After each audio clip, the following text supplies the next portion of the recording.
Coach, you've already mentioned, obviously, you have no control over Thursday night games and those kinds of things, but the travel and the short week, what are the challenges presented?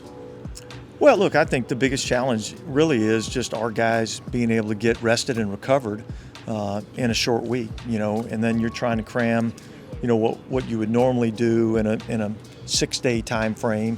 You're really kind of cramming it into about a 3-day time frame. So the preparation is much more difficult. It's a lot more mental, and the physical preparation is really about the recovery. And then obviously, the travel, it is what it is, and so we accept what the challenge is, and we're ready to go out there and perform. Okay, you had a 1-0 week a couple of weeks ago. You had a 1-0 week last week. How do you get to 1-0 this week?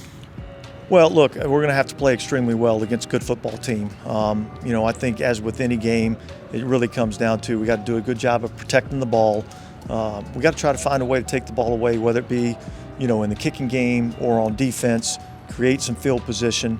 And then we got to be really good situationally, third down, red zone, those types of things. Their offense has been really good the last 4 wins, I think averaging 30 to 17 in those wins. What have you seen from them on film? Yeah, look, I think they're playing really well. I think the quarterback's playing outstanding. I mean, some of the throws that I've seen him make, off platform, in the face of pressure and putting it right on the money. So he's playing really well. They got good players. They got a good scheme. And I think they're playing with a lot of confidence. Defensively, we know it begins and ends pretty much with defensive tackle Aaron Donald.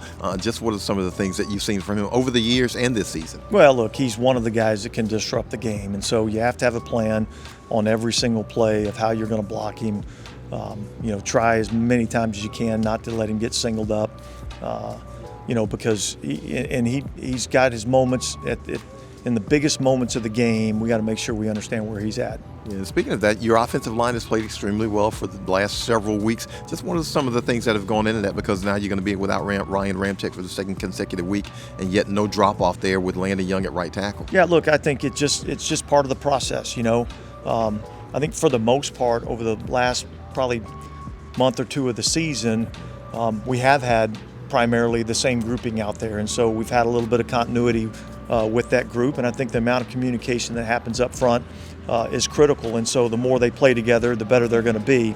Obviously, you lose a player of Ryan Ramczyk's ability, and it makes it a challenge, but look, guys got to step up and play, and I thought Landon did a good job of that last week. All right, thank you, Coach. All right, thanks.